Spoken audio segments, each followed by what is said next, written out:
Gloria al Señor. Bueno, Dios siga bendiciendo nuestras vidas. Amén. Ahora vamos a hablar de la motivación del intercesor. Gloria al Señor. ¿Qué tal si me acompañan al Antiguo Testamento, libro de Jeremías?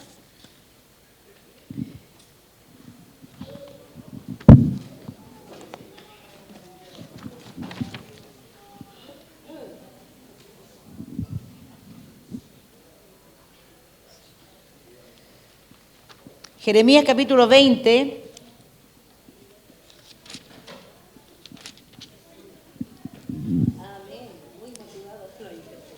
Aleluya. Estamos aquí, ¿no es cierto?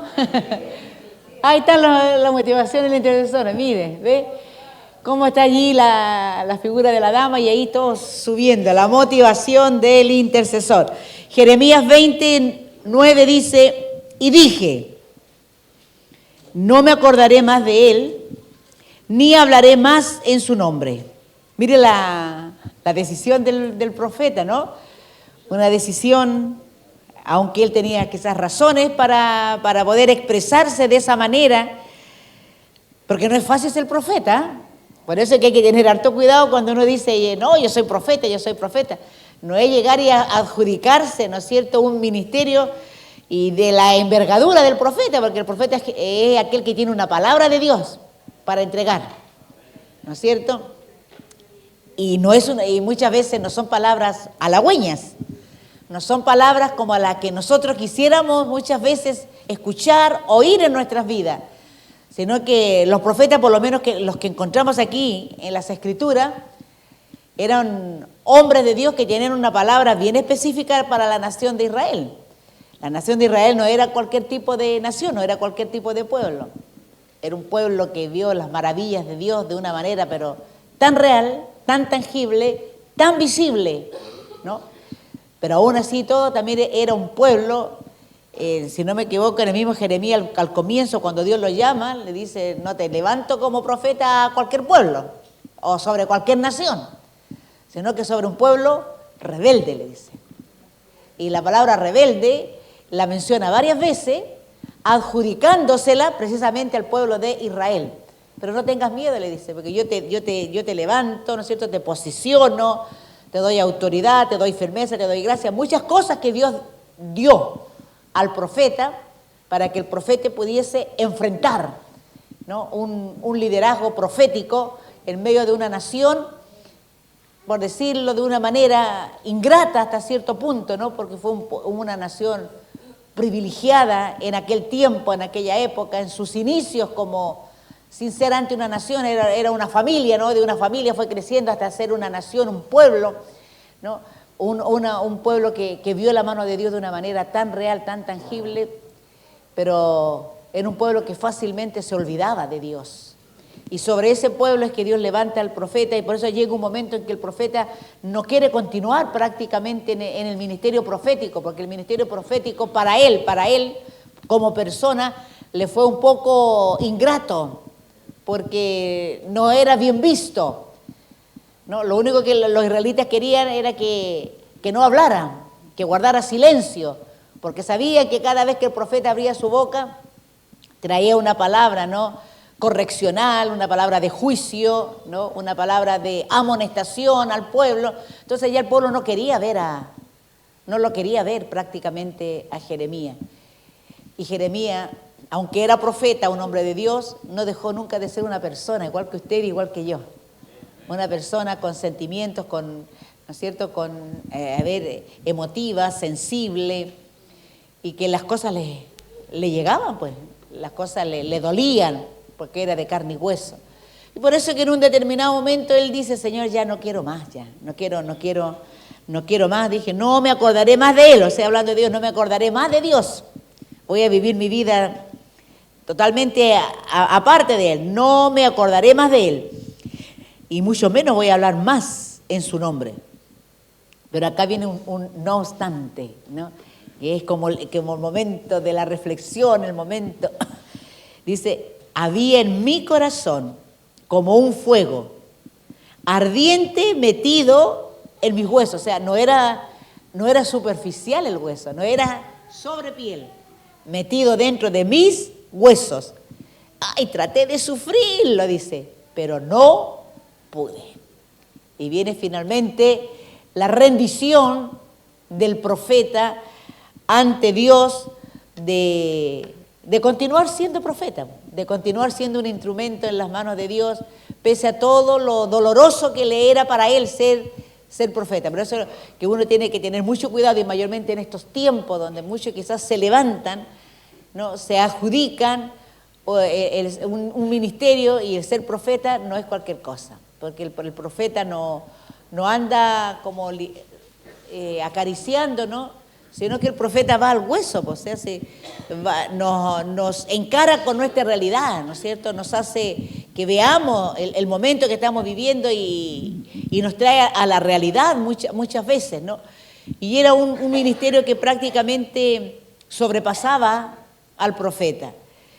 Por eso se le conoce también como el profeta llorón, porque si nosotros vemos Lamentaciones, los 5 capítulos que tiene Lamentaciones, si usted se ha dado el trabajo de leerlo 1, 2, 3 veces, era un lamento, o sea, era un tiempo en que el profeta se tomó, como diríamos nosotros, el minuto. El profeta se tomó 1 minuto para conversar con Dios, para declararle todo lo que él estaba sintiendo. El dolor del profeta era un dolor desgarrador. Entonces, ese tipo de conversación que el profeta estaba teniendo con Dios no era cualquier tipo de conversación, era una conversación que salía de las entrañas del profeta, donde le hace ver a Dios lo que Dios sabía, le hace notar a Dios lo que Dios ya había notado, lo que estaba en el conocimiento de Dios, le hace ver la destrucción de la nación, le hace ver la destrucción, la realidad tan tremenda, tan terrible, porque el profeta en el libro de Lamentaciones lo narra de una manera desgarradora y de una manera clara. Él dice, bueno, se están comiendo entre ellos, ¿no es cierto? La piel se nos ha pegado al cuerpo porque no tenemos que comer de lo delgado que estamos, ¿no? Ya los niños ya no corren por las calles, los jóvenes, las niñas, las doncellas perdieron prácticamente su virginidad por el abuso, ¿no? Los jóvenes a una corta edad están llevando para que sean leñadores, cargadores, en fin. O sea, la nación estaba en un total oprobio. Y el oprobio, que es el término que usa Nehemías, oprobio prácticamente es vergüenza. Nehemías narra el oprobio de Israel como la vergüenza en que la nación se encontraba. Donde ya el oprobio que habla Nehemías era la situación donde Israel ya no tenía muros, ¿no es cierto? La ciudad no tenía muralla, por lo cual daba a entender que cualquiera entraba y cualquiera salía de la nación. No había una bandera que flameaba que le diera identidad a ellos. Es lo que habla Nehemías como oprobio. Aquí encontramos al profeta Jeremías, de que estamos introduciendo el tema en cuanto a la motivación. Encontramos a Nehemías prácticamente en el libro de Lamentaciones hablando exactamente de lo mismo, del oprobio en que los israelitas, y más que oprobio, más que la vergüenza nacional que ellos estaban viviendo una situación demasiado triste, demasiado desoladora, porque no tenían que comer, se estaban comiendo entre ellos, la piel estaban enjuto, dice, no tenía ya, no, la carne estaba tan pegada al hueso, ¿no es cierto? Las doncellas habían sido profanadas como doncellas, el santuario había sido profanado, los jóvenes habían sido llevados prisioneros, los ancianos ya no había respeto por las canas, en fin, habla de una desolación total. Y encima de todo es que el pueblo no quiere escucharlo, pues ya no quiere escuchar. O sea, la condición en que la nación se encontraba hacía que el pueblo de Israel ya no quisiera escuchar una voz de Dios. Y ahí estaba el profeta con una palabra.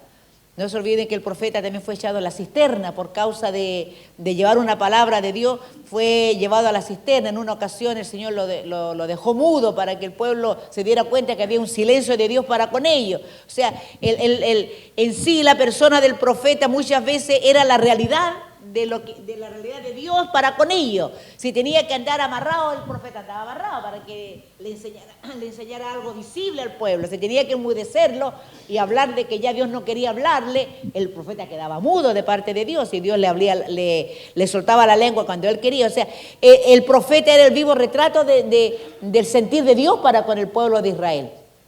Y en esas condiciones es que el profeta declara, llega un momento, yo creo, máximo en la vida del profeta, que él ya no quiere hablar de Dios, ¿no es cierto? Pero resulta de que en medio de toda esa realidad surge lo que internamente, la realidad del profeta vuelve a salir a la luz. Y esto es importante, hermanos. A veces nosotros nos vamos a ver rodeados de situaciones, rodeados de imprevisto, ¿no? Donde muchas veces nosotros vamos a querer decir, hasta aquí no me llego. Yo he visto, hermanos, intercesores, dejar la intercesión. He visto intercesores que se han visto sobrepasados o que nunca pensaron que ciertas situaciones le iban a acontecer a sus vidas.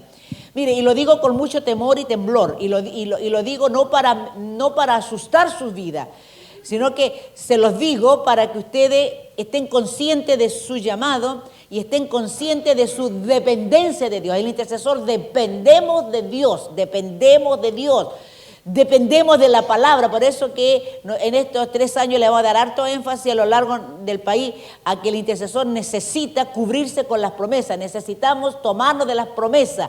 Y no es que Dios haya olvidado lo que Él tiene escrito, sino que nosotros tenemos que decirle, Señor, escrito está, tu palabra dice esto, tu palabra dice esto otro. Entonces yo clamo al Dios de la palabra, clamo al Dios que declaró esto, clamo a ese Dios que dijo esto y esto otro. Yo quisiera que esta palabra cobrara vida en mi vida. Quiero que esta palabra sobresalga, Señor, salga de esta página y cobre vida en mi vida. Yo quiero que esta palabra se cumpla en mi vida y en la situación que yo pueda estar viviendo. Necesitamos ser escriturales 100%, hermanos. El intercesor a veces, y esto también lo digo con conocimiento de causa, a lo largo de todos estos años no han sido años así nomás, sino que han sido de un constante aprendizaje para mi vida y de ese aprendizaje poder compartirlo con ustedes como intercesores. A veces el intercesor se aboca a interceder. Y usted dirá, obvio, pues pastora, si a eso fuimos llamados, sí. Pero resulta de que antes que nosotros como intercesores nos presentemos delante de Dios a orar por una situación, yo debo de presentarme ante Dios para fortalecerme en Él, para enriquecerme de Él, para disfrutar de su presencia, para disfrutar de su persona, para deleitarme en Él, para fortalecerme en Él, para enriquecerme en Él, para consolarme en Él. Eso es antes de presentarme delante de Dios, porque el intercesor es un intermediario. Antes de ponerme a intervenir o a mediar entre Dios y una situación, una persona o una causa, yo necesito estar primeramente con Dios. Y ese es el tiempo que muchas veces nosotros olvidamos. Por eso lo digo con conocimiento de causa, porque he conversado a lo largo de todos estos años, que no son pocos, con algunos intercesores y he visto resultados también, consecuencias, cuando a veces nosotros soltamos fácilmente el ministerio que Dios me ha concedido por gracia.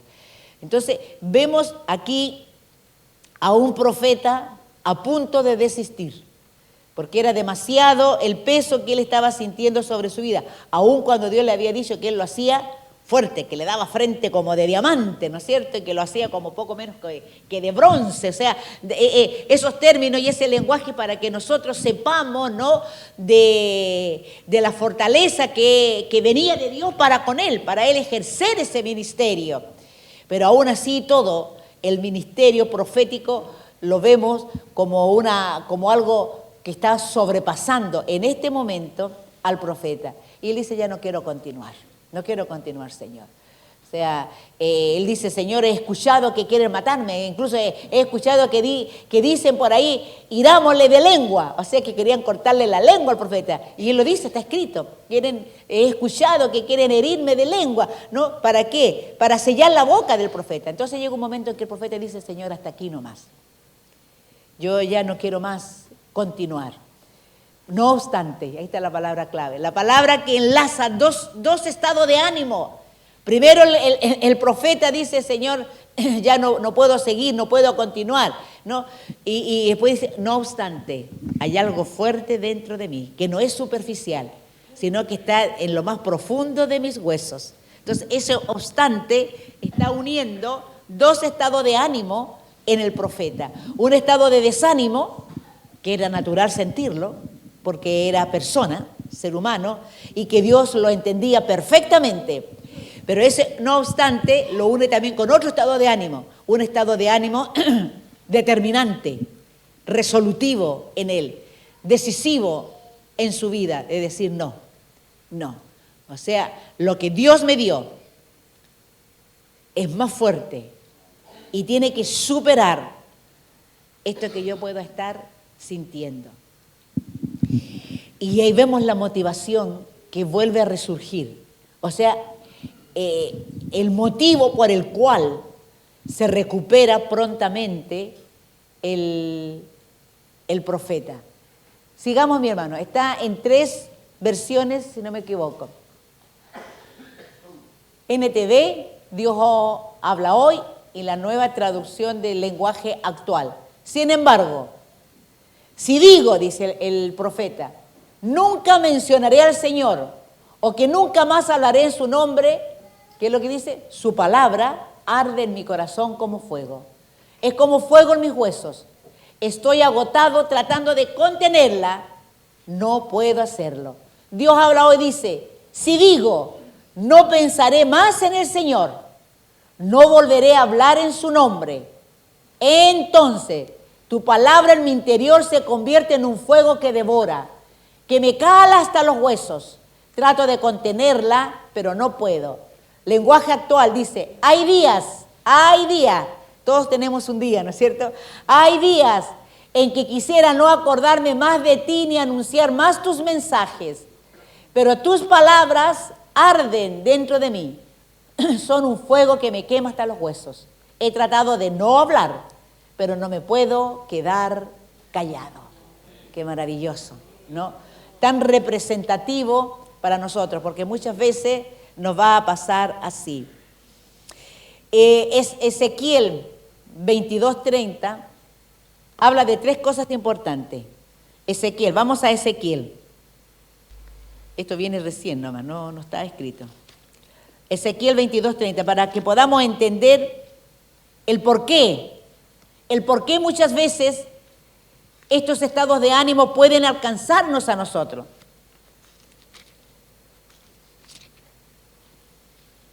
(22:30).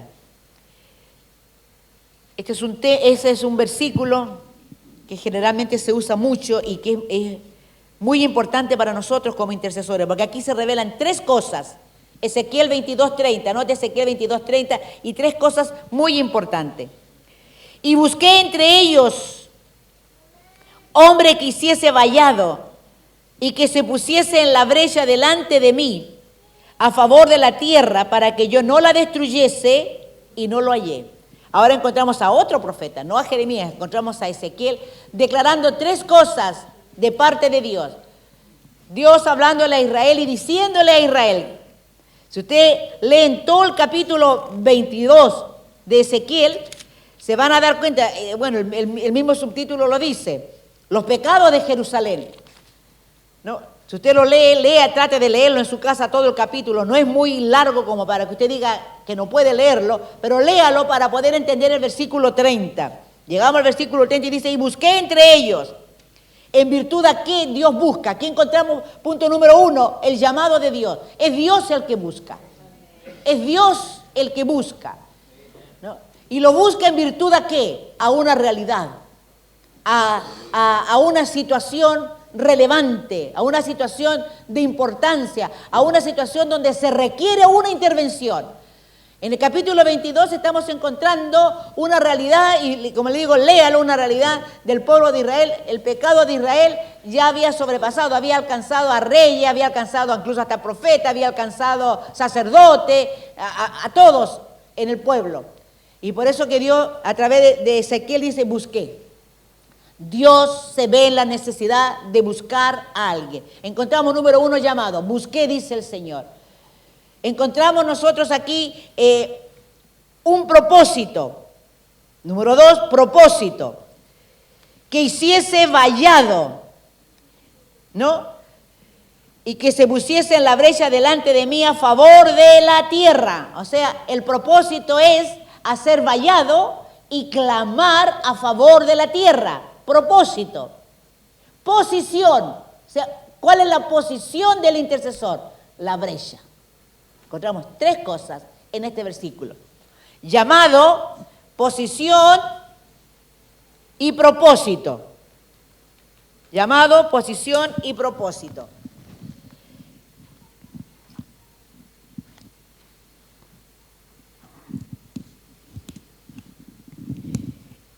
La posición, la brecha, la palabra brecha es hoyo, para que lo entendamos. Si usted busca el significado de brecha es hoyo, orificio, túnel, apertura. Es lo que significa la palabra brecha. La posición de nosotros como intercesores va a hacer que en algún momento algo nos alcance y no la pasemos bien. Porque nosotros nos ponemos delante de Dios, aquí al medio, en favor de, en una posición. Esta posición, que es la brecha, es como para yo tapar el hoyo. El intercesor se pone para tapar el hoyo. Al tapar el hoyo está impidiendo que las bendiciones se vayan, se diluyan, pero también está ahí impidiendo que lo malo entre, que lo malo, el pecado, lo incorrecto, la maldad, penetre. Entonces, al estar en la brecha, que es la posición, muchas veces van a ser momentos o instancias en que no la vamos a pasar bien. ¿Me entiende? El intercesor no la va a pasar bien por causa de su, dígame usted, por causa de su posición, la brecha. Aquí en Ezequiel 22:30, vuelvo a repetir, lo encontramos llamado, propósito. ¿Cuál es el propósito? Hacer vallados y clamar en favor de ¿qué? De la tierra. Y en tercer lugar, la posición, la brecha. Y la brecha es ponernos o ubicarnos de tal manera en que la bendición no se vaya, o sea, que lo bueno no se vaya y que lo malo no entre. ¿Me entiende? Entonces, es como encontramos a Jeremías en una posición en que él se había levantado, la posición de Dios lo había levantado para él declararle al pueblo la voluntad de Dios, el querer de Dios, el sentir de Dios. Pero eso provocó en él que no pasara por un momento bueno. Que imagínense que todos ya lo identificaran y le dijeran, este es el profeta que siempre lo anda corrigiendo, este es el profeta que nunca tiene una palabra buena, sino que siempre tiene una palabra al hueso. Este es el hombre, ojalá que te muerdas la lengua, porque le querían cortar la lengua. ¿No? Ojalá que no existiera. Quizás cuántas veces pasó por el medio del pueblo y la gente conversaba entre ellos mientras él pasaba. Tantas cosas, hermanos, si nosotros podemos situarnos en el momento para poder entender la posición del profeta. Entonces, la brecha es un lugar que a nosotros muchas veces va a afectar nuestro estado de ánimo. Pero ese estado de ánimo no tiene que durar más tiempo del tiempo prudente en nosotros. Porque nosotros sabemos que hay alguien que nos sustenta, que hay alguien que nos sustente. Como dijo Pablo en una de sus cartas, fiel es el que os llama. Por eso como intercesores necesitamos recordar la palabra. Por eso como intercesores tenemos que ser escriturales y tenemos que ser bíblicos. De tal manera que la propia palabra de Dios traída por el Espíritu Santo, nos alcanza en el momento justo y preciso, cuando algo esté afectando nuestro estado de ánimo por causa del ministerio de la intercesión propiamente tal. Me van siguiendo, ¿no es cierto? Me van entendiendo. Entonces, porque nos va a afectar, hermanos, nos va a alcanzar. Cosas que, imprevistos, situaciones, y esto, ojo con esto, hermanos. Nosotros como intercesores tenemos que cubrir mucho nuestros matrimonios. Los intercesores que estamos en matrimonio tenemos que orar por nuestros matrimonios. Como intercesores no podemos, vivir despreocupados de nuestro propio entorno. Hay que orar por nuestros matrimonios, orar por nuestros hijos, orar por nuestro ministerio, orar por nuestro llamado, ¿no? Orar por nuestro entorno, orar por nuestra economía. Porque muchas veces el enemigo no logra alcanzarnos a nosotros por la gracia de Dios, por la investidura de Dios en nuestras vidas, pero alcanza el eslabón más débil de nuestras familias. Entonces tenemos que orar sin cesar por nuestros matrimonios, por nuestro esposo, nuestra esposa, por nuestros hijos, si nuestros hijos se han casado, por nuestras yernas, llegan los nietos, orar por nuestros nietos, orar por nuestra economía. Nosotros tenemos que cubrirnos a nosotros mismos.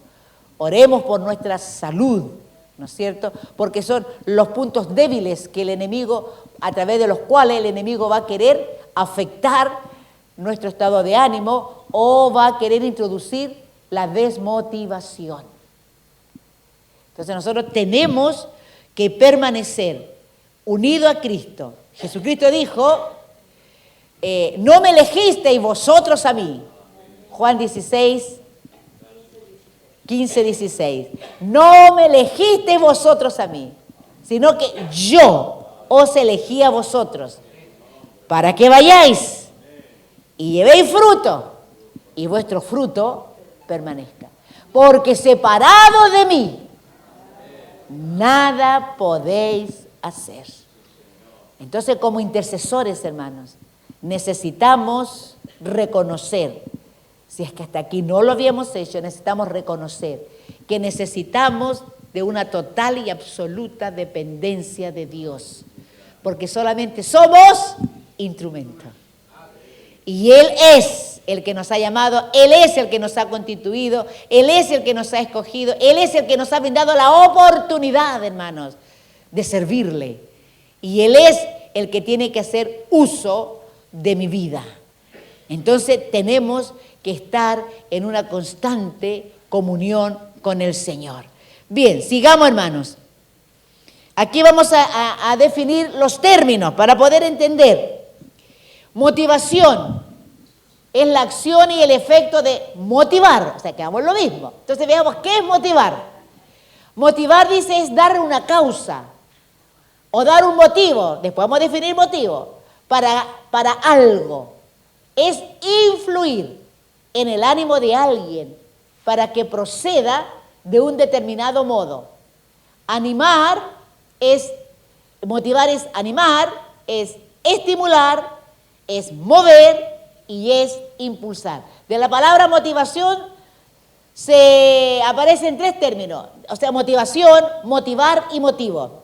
Son tres términos, son primo hermano, a decirlo de un modo, ¿no? Motivación, motivar y motivo. Pero mire el significado de motivar: animar, estimular, mover e impulsar.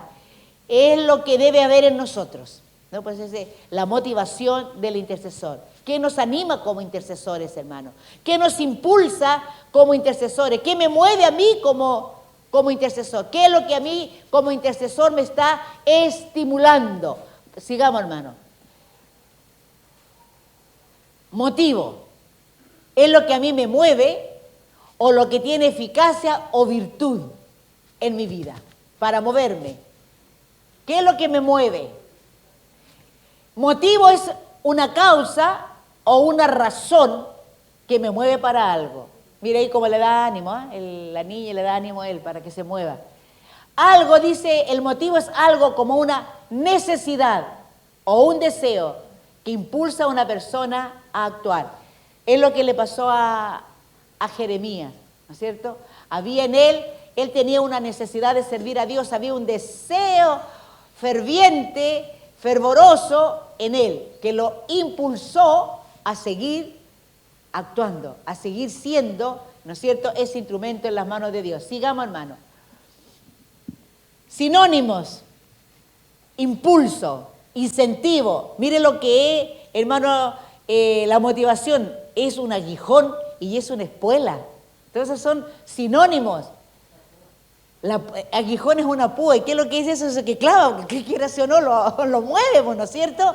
¿Y qué es lo que es la espuela? Eso que se aplica a los caballos y también que de repente el caballo está flojo, no quiere, ¿y qué hace el jinete?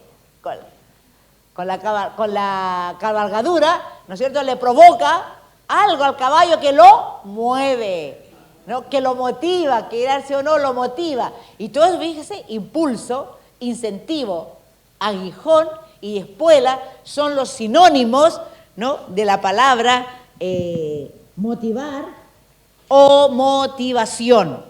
Qué interesante, que la motivación puede ser una púa, que la motivación puede ser una espuela. No lo habíamos mirado nunca así, ¿no? Bien, vamos ahora. Vamos a ver la motivación de algunos intercesores bíblicos. Vamos a Génesis 18. Génesis 18.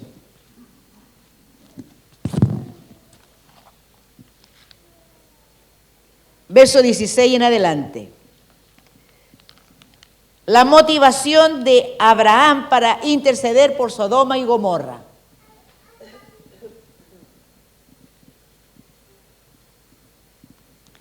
En el capítulo 18, versículo 1 hasta el versículo 15, encontramos una tremenda, impresionante revelación de Dios para con la vida de Abraham, puesto que encontramos la visitación que Abraham tuvo de parte de Dios.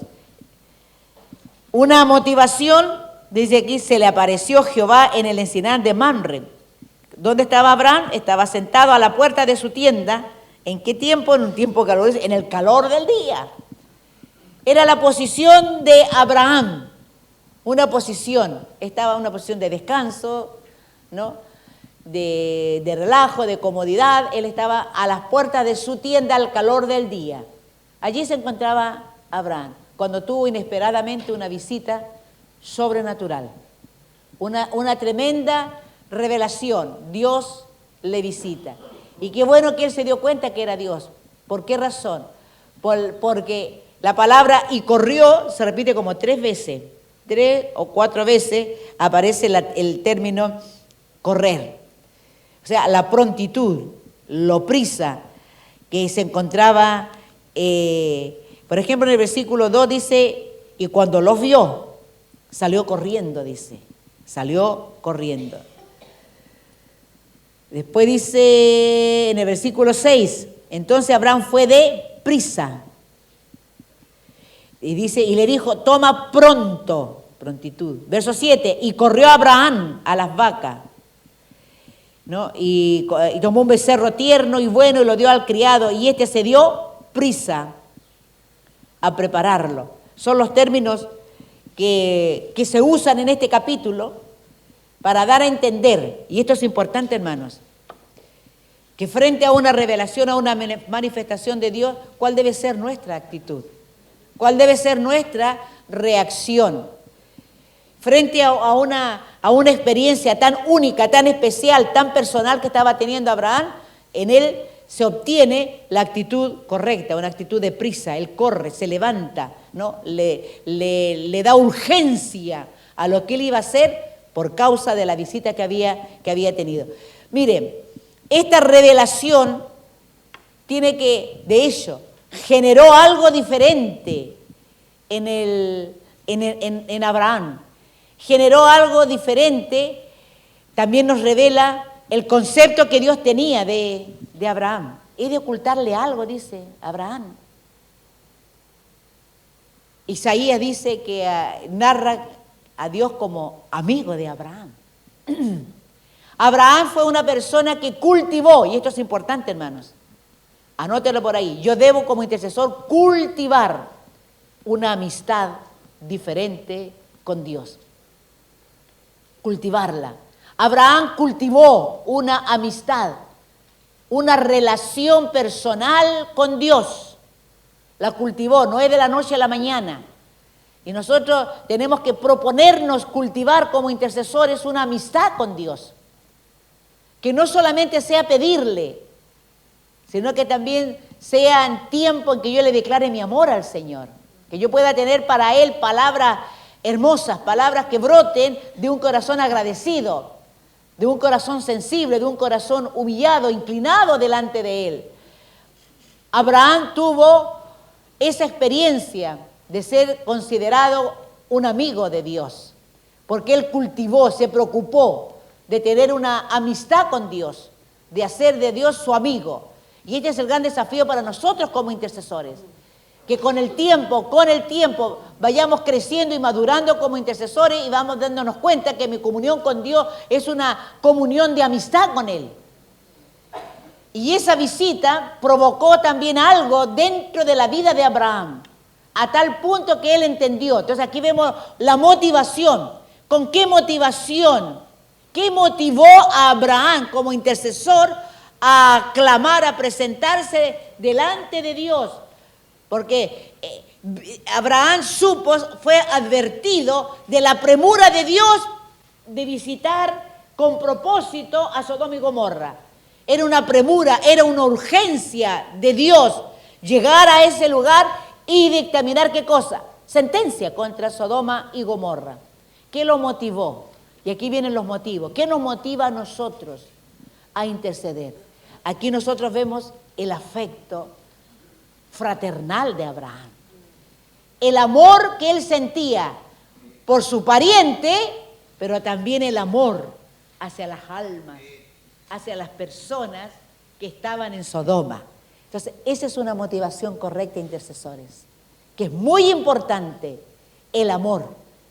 No solamente el amor fraternal, el amor de pariente, sino que también el amor de Dios hacia las almas.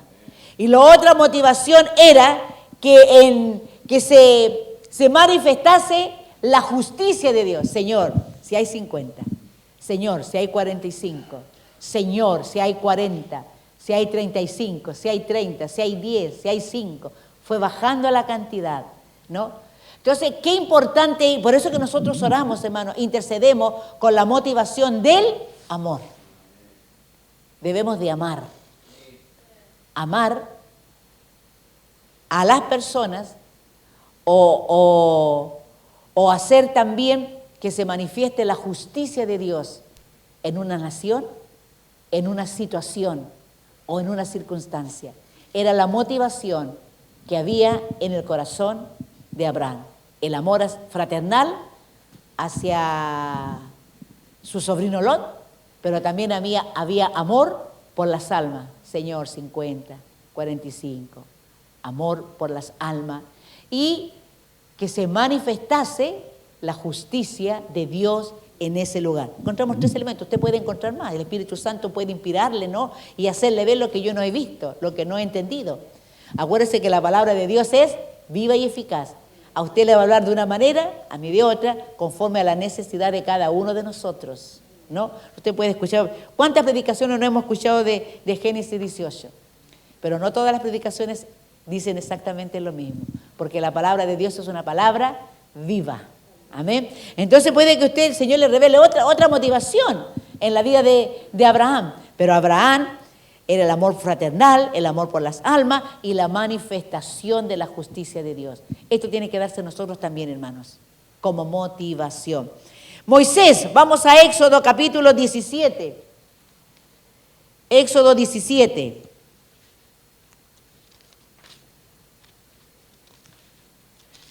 Del verso 8 al 16.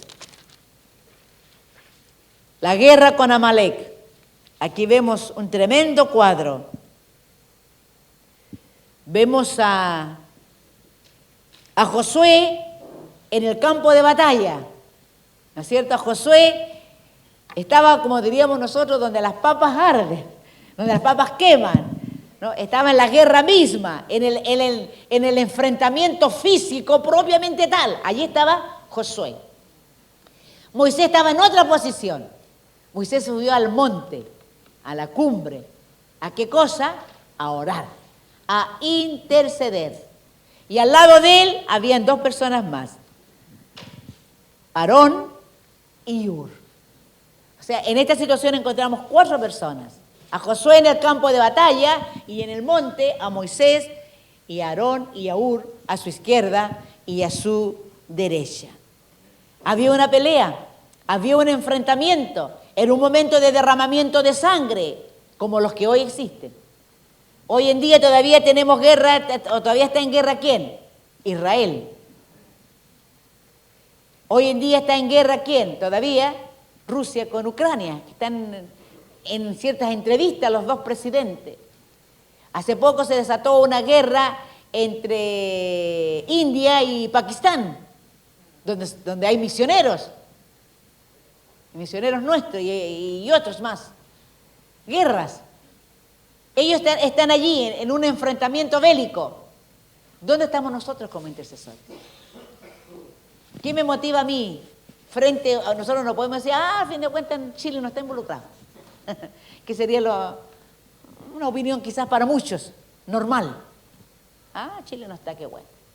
Pero para nosotros como intercesores, el saber que es una ocasión donde va a haber derramamiento de sangre,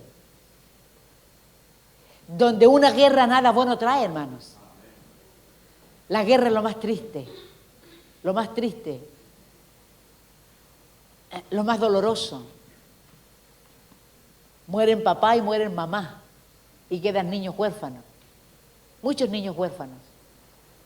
Como hay niños de 10, 12 años que también lo involucran en la guerra, que también los captan, ¿no es cierto? Y ponen un fusil en sus manos, a corta edad de su vida. Entonces es lo más triste. Después que pasa la guerra, ¿qué pasa con esos países?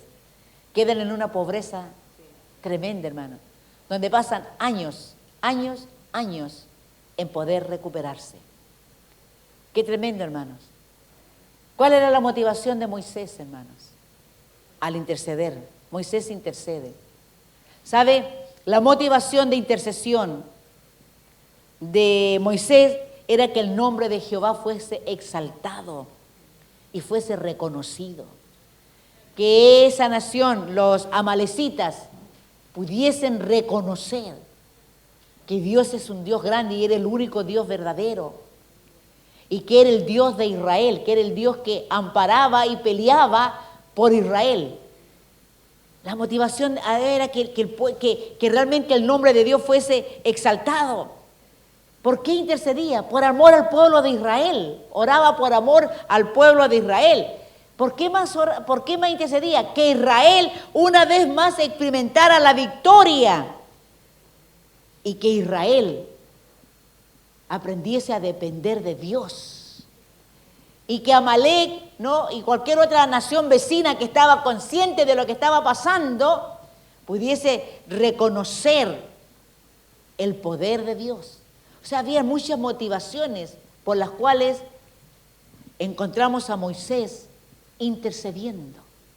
Entonces, ¿qué nos motiva a nosotros en este tiempo para poder interceder, hermanos? Amor hacia las almas, ¿no?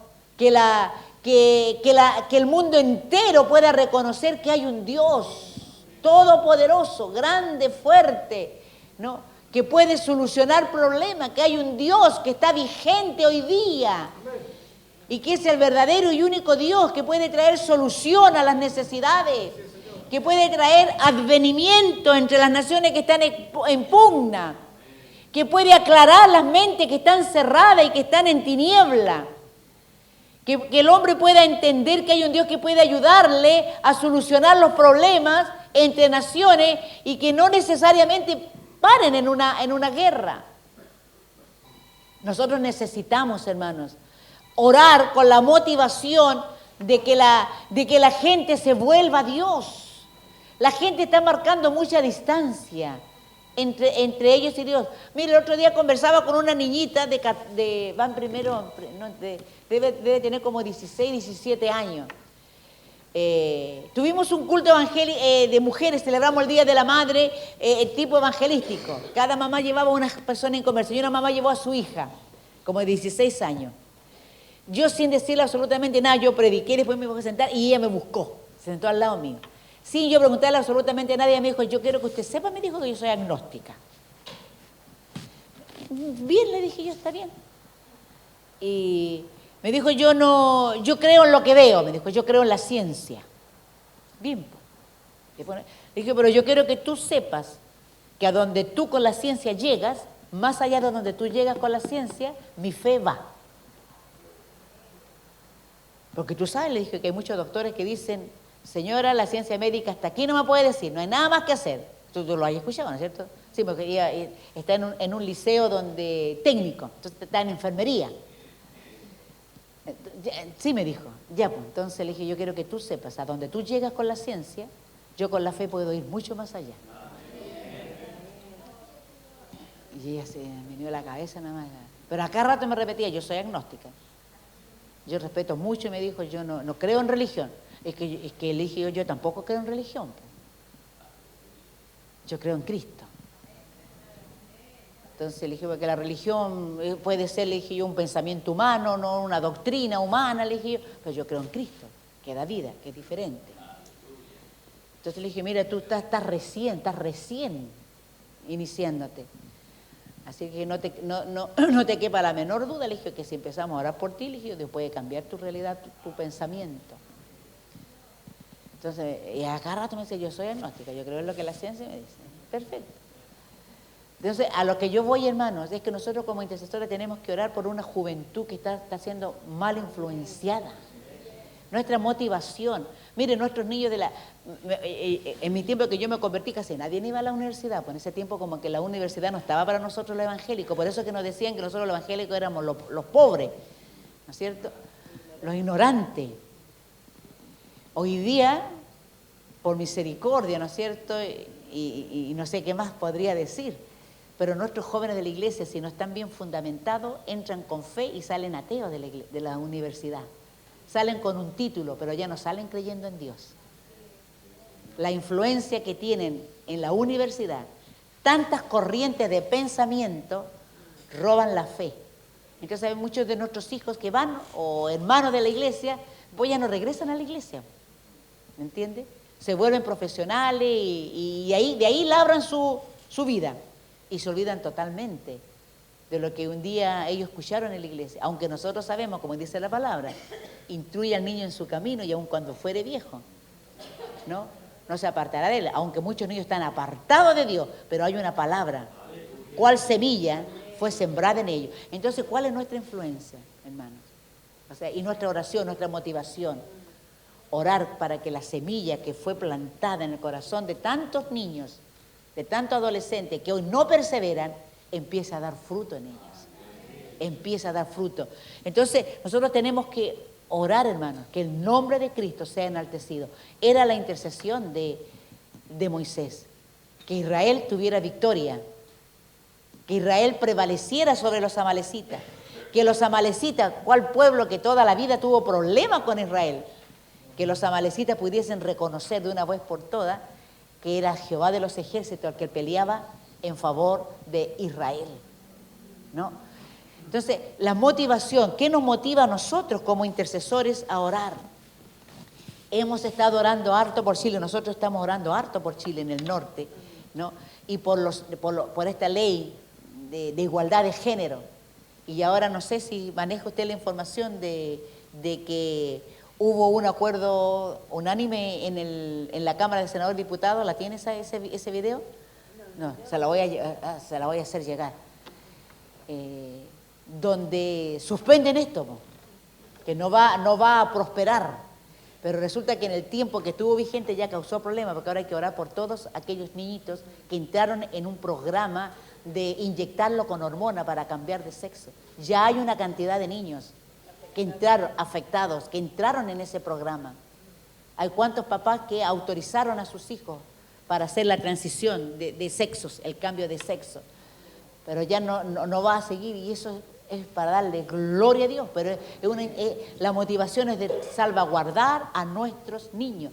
Entonces tiene que haber en nosotros una motivación correcta como intercesores a orar, una motivación clara, hermanos, cuando nosotros podamos interceder. Vamos a Samuel 12.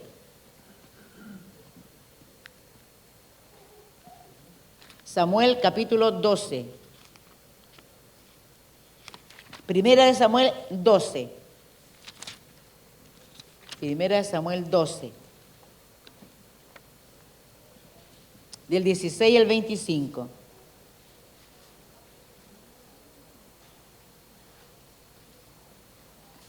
Samuel 12, 16 dice, esperad aún ahora, dice Samuel, esperad aún ahora y mirad esta gran cosa que Jehová hará delante de vuestros ojos. ¿No es ahora la siega del trigo? Yo clamaré a Jehová y él dará, ¿qué cosa? Truenos y lluvia. ¿Para qué?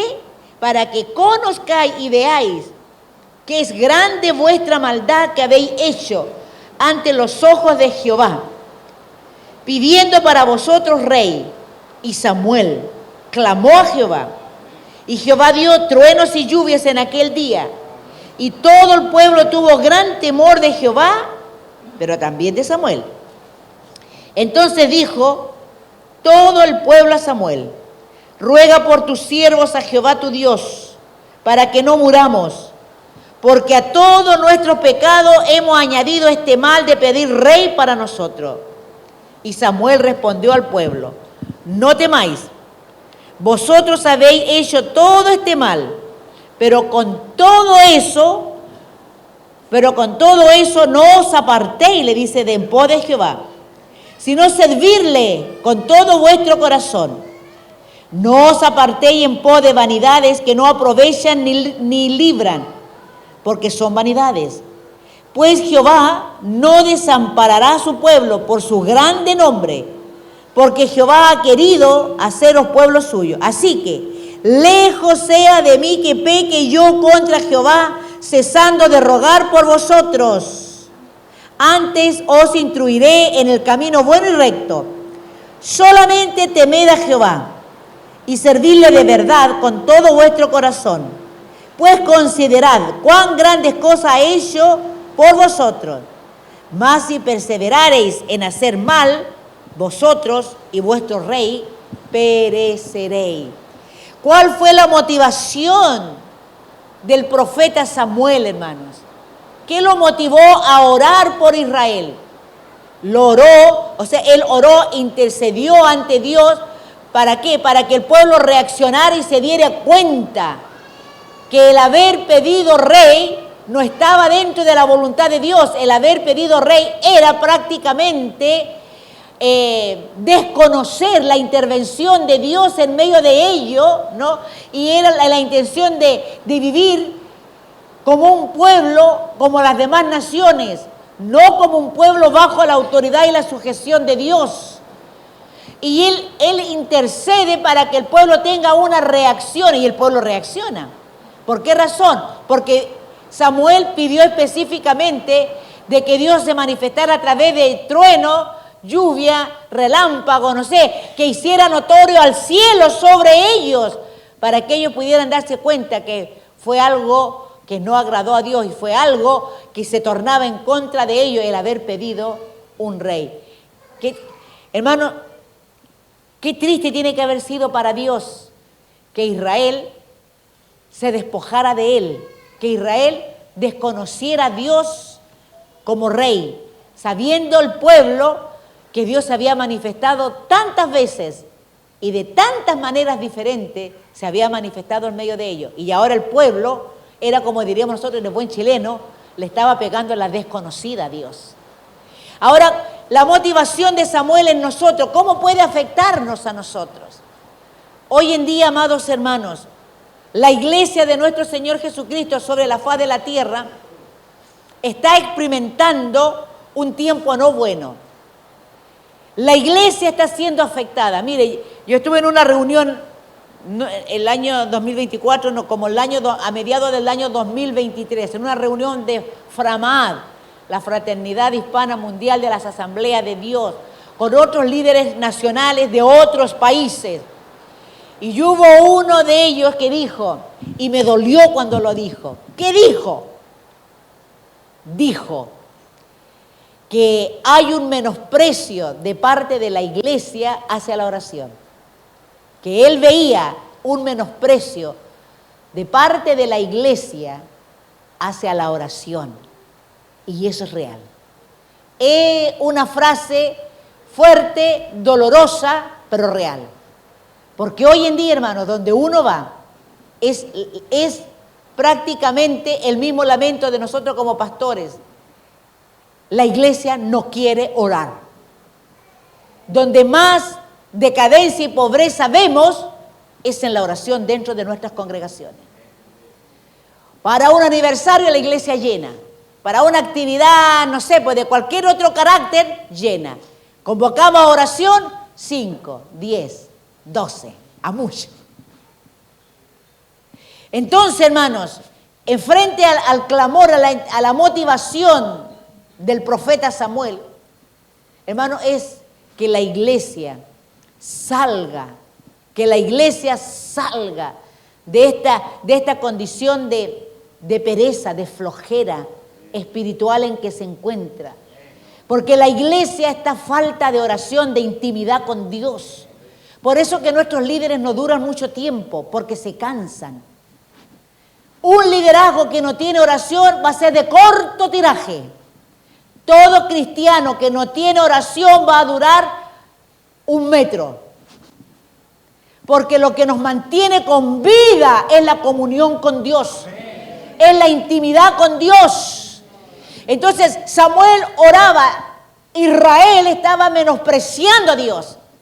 Israel estaba ignorando la participación de Dios en ellos como pueblo, como nación. Israel estaba desconociendo toda y cada una de las intervenciones de Dios en favor de ellos. Israel estaba cayendo en la indiferencia, en la apatía de Dios para con ellos. Hermano, hoy día está la misma apatía en la iglesia sobre la faz de la tierra. Hoy en día la iglesia está apática a la intimidad con Dios. La iglesia no quiere reconocer que dependen de Dios. Hoy en día nosotros nos encontramos con creyentes de nuestras congregaciones, amado hermano, que tienen un ritmo de vida, ¿no? Y el ritmo de vida es tan agitado que se cansan para servir a Dios. No tienen tiempo para venir a la iglesia.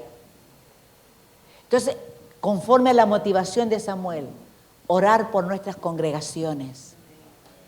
Que el Señor saque la indiferencia, la apatía, la comodidad, la religiosidad. Ese adormecimiento, ese sueño que está afectando a nuestras iglesias. La palabra del Señor dice que cuando Cristo venga por su iglesia, ¿hallará fe en ella? La palabra dice que en los postreros tiempos el amor de muchos. Qué triste, qué doloroso, hermano, porque es algo que ya se está viendo. El amor de muchos se está enfriando. El amor hacia Dios se está enfriando en muchos. Pero está el amor por su trabajo, por su profesión, el amor por sus vacaciones, que son legales. Se la merecen, sí, si no hay desconocimiento, se merece. Pero ¿qué pasa con el amor a Dios, hermanos? Fe.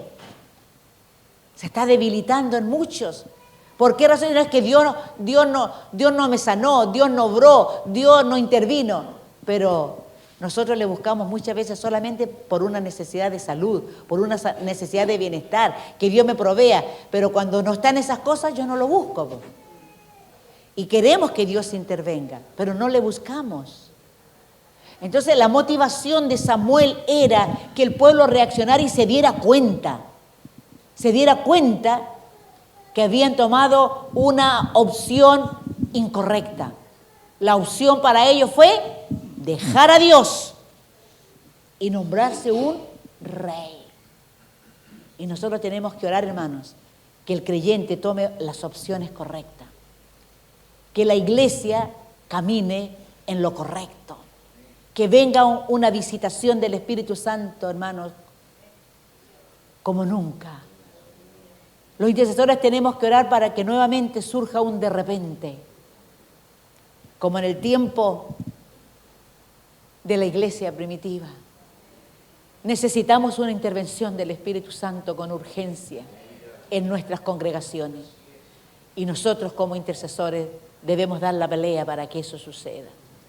Debemos de clamar a Dios que la iglesia reaccione, que el corazón nuestro como hijos suyos dé un vuelco de gloria para Dios.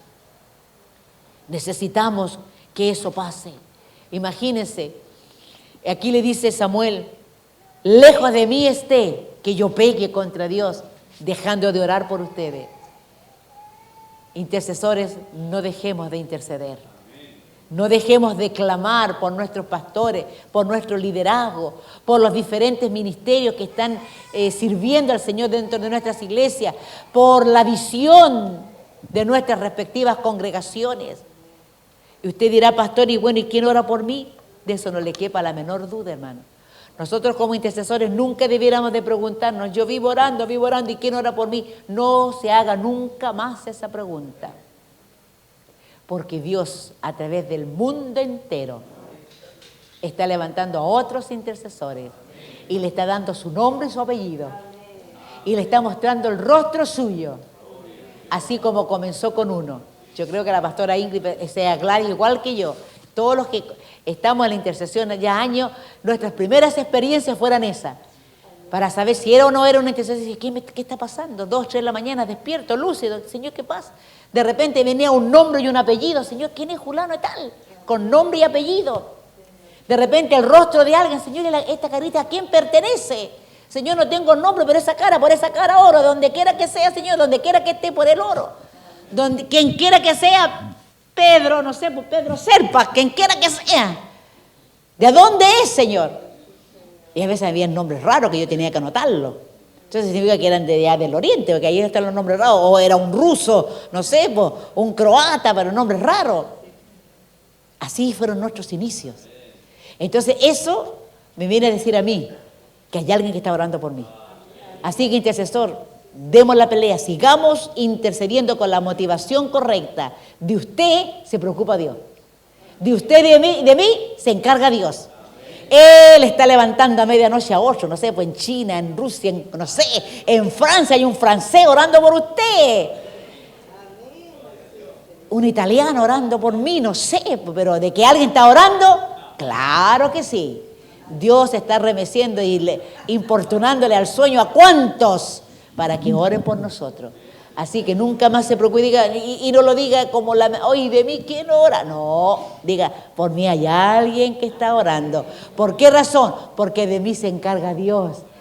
Y Dios no le debe a nadie. ¡Aleluya! ¡Gloria a Dios! Dios es fiel.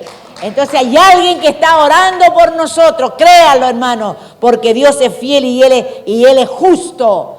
Nadie hace nada por Dios sin que Dios no se lo pague. Gloria a Dios para siempre. Jeremías 14, ya vamos concluyendo, para que vamos a almorzar. Todavía falta, sí. Jeremías 14, 7. Jeremías 14, 7. Aunque nuestras iniquidades testifican contra nosotros, mire el clamor del profeta, oh Jehová, actúa por amor de tu nombre, porque nuestras rebeliones se han multiplicado. Contra ti hemos pecado, oh esperanza de Israel, guardador suyo en el tiempo de la aflicción. ¿Por qué te has hecho como forastero en la tierra y como caminante que se retira para pasar la noche? ¿Por qué eres como hombre atónito y como valiente que no puede limbrar? Sin embargo, tú estás entre nosotros, oh Jehová, y sobre nosotros es invocado tu nombre. No nos desampares. Aleluya. Aunque el pecado es evidente, hermano, aunque la apostasía se había multiplicado, aunque la distancia del pueblo de Israel hacia Dios era tan grande, mire lo que dice Jeremías 2:32. Jeremías 2:32. Aleluya. Jeremías 2:32. Dice así: ¿se olvida la virgen de su atavío o la desposada de sus galas? Mire este lamento. Pero mi pueblo se ha olvidado de mí por innumerables días. Esa era la condición en ese tiempo de Israel. El pecado era evidente, la apostasía se había multiplicado, la distancia del pueblo hacia Dios era tan grande. Pero Jeremías clama para que el amor de Dios no se apartara de ellos. Que el amor de Dios una vez más se manifestara misericordiosamente sobre la nación, sobre ese pueblo al cual Dios había llamado y había formado y había constituido como nación. Que el amor de Dios pudiese sobre ellos una vez más hacerse presente. Amados, intercedamos por todas las situaciones para que Dios manifieste su amor. Oremos por los niños para que el amor de Dios los cubra. Oremos por nuestros adolescentes que no tienen identidad. Señor, que el amor de Dios les dé estabilidad. Oremos por nuestros jóvenes que están desorientados y toman decisiones apresuradas. Oremos para que nuestros jóvenes se estabilicen en la fe y que los jóvenes tengan la edad justa y precisa para reconocer a Dios como el Señor de sus vidas. Oremos por los matrimonios cuyo amor se ha enfriado, hermanos. El divorcio ha entrado a las iglesias. El amor, el divorcio ha entrado a la iglesia, el amor de muchos matrimonios se ha ido enfriando y han tomado la opción de separarse. Oremos para que Dios en su amor reavive el amor en los matrimonios. Que haya amor fraternal dentro de la iglesia, que los hermanos no compitan entre ellos. Que el amor de Dios resurja en la hermandad, en la iglesia. Y quiero terminar con Pablo, Colosenses. Me fascina Pablo, hermano. Pablo nos aclara muchas cosas. Era un intercesor y no solamente un intercesor. Él era un guerrero, él sabía pelear por las iglesias espiritualmente. Él peleaba por las iglesias que Dios le había permitido establecer. Colosenses capítulo 2. Colosenses capítulo 2, versículo 1, dice, porque quiero que sepáis, eso nada más quería Pablo, que la iglesia supiera cuán gran lucha sostengo por vosotros. Dice, y por lo que, mire, por vosotros, o sea, la iglesia, y también por lo que están en la Odisea, o sea, por la iglesia que existían, ¿no es cierto?, en ese sector, pero también dice, y por todos los que nunca han visto mi rostro, nosotros. El amor del apóstol por la iglesia de Colosa, a la cual le está escribiendo, pero también por las demás iglesias, la iglesia de Éfeso, la iglesia de Tesalónica, la iglesia de Filipo, que eran las iglesias que estaban en esa zona. Él estaba orando. Pero también orando por todos aquellos que nunca lograron ver su rostro, por aquellos que aún en ese entonces no estaban en el mapa y que no habían conocido a Cristo. Hermano, a mí Pablo logra tocarme y quebrantarme al leer la epístola de Éfeso, Efesios, Filipenses, Colosenses, cuando le escribe a la iglesia de Tesalónica. Qué maravilloso, hermano, el amor que él sentía por la iglesia. ¿Qué nos debe de motivar a través del ejemplo de Pablo? Amor por la iglesia. Por eso nosotros como intercesores no juzgamos a la iglesia, no criticamos a la iglesia, ni murmuramos contra la iglesia. ¿Por qué razón? Usted dirá, pero pastora, la iglesia, los hermanos cometen este error. Hermano, ¿y quién le ha dicho a usted que existe la iglesia perfecta? La iglesia perfecta no existe. Una vez alguien me dijo, pastor, ¿y por qué no existe la iglesia perfecta? ¿Y sabe lo que le dije yo? Mientras tú seas miembro de esa iglesia, la iglesia no es perfecta. Mientras yo sea miembro de la iglesia no es perfecta. ¿Por qué? Porque tú y yo somos imperfectos. No somos perfectos, hermano. Entonces no podemos pedirle a la iglesia una perfección que ni siquiera yo tengo. Por eso, frente a las debilidades que la iglesia presenta, nosotros tenemos que orar por amor. Mire, Pablo oraba por amor a la iglesia. El deseo de Pablo era que todo creyente llegase a tener la estatura de Cristo. Pablo oraba para que la iglesia madurara, que experimentaran buenas y sanas relaciones entre ellos. ¿Y sabe por qué más pedía Pablo? para que vivieran preparándose cada día para la eternidad. Entonces el amor de Pablo era tremendo, hermanos. La estatura de Pablo era tremenda. Pero la motivación de oración por la iglesia, él tenía una oración, mire, y él oraba para que la iglesia recibiera entendimiento espiritual, inteligencia espiritual y sabiduría espiritual. Él oraba para que la iglesia tuviera fruto y crecieran cada día en un fruto.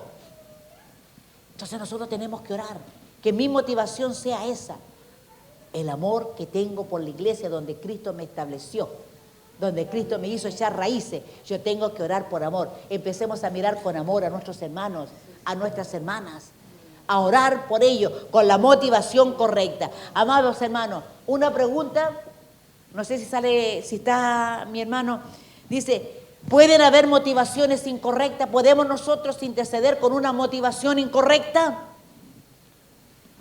¿Sale allí o no? ¿Pueden haber motivaciones incorrectas? Yo puse 3, puede que usted pueda en esta tarde pronunciarse con otra. El interés personal. Que haya un interés personal en mí como intercesor. Que mis intereses como intercesor, amados hermanos, se ajusten al interés de Dios que está registrado en su palabra. No puede haber un interés personal. Venganza. Yo voy a orar por él porque él me ha hecho la vida a cuadrito. El Señor interviene, el Señor sale a su encuentro.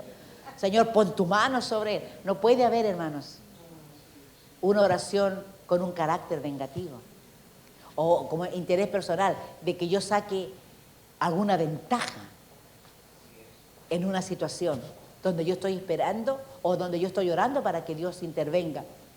Buscar la aprobación externa. O sea, yo estoy con una motivación, pero que todos sepan, ¿no? Y que yo pueda recibir aplausos. Oye, la hermana, se pasó la hermana. O sea, por una aprobación externa. Dios nos ayude, hermano. Entre más invisibles seamos los intercesores, mejor, hermano. No busquemos ser demasiado público. El ministerio de intercesión es un ministerio de bajo perfil. No debemos ser tan visibles como los otros. Porque nuestra oración es la oración, o oramos de rodillas, o oramos acostaditos, de pie, como sea. Pero la oración es nuestro fuerte en nosotros.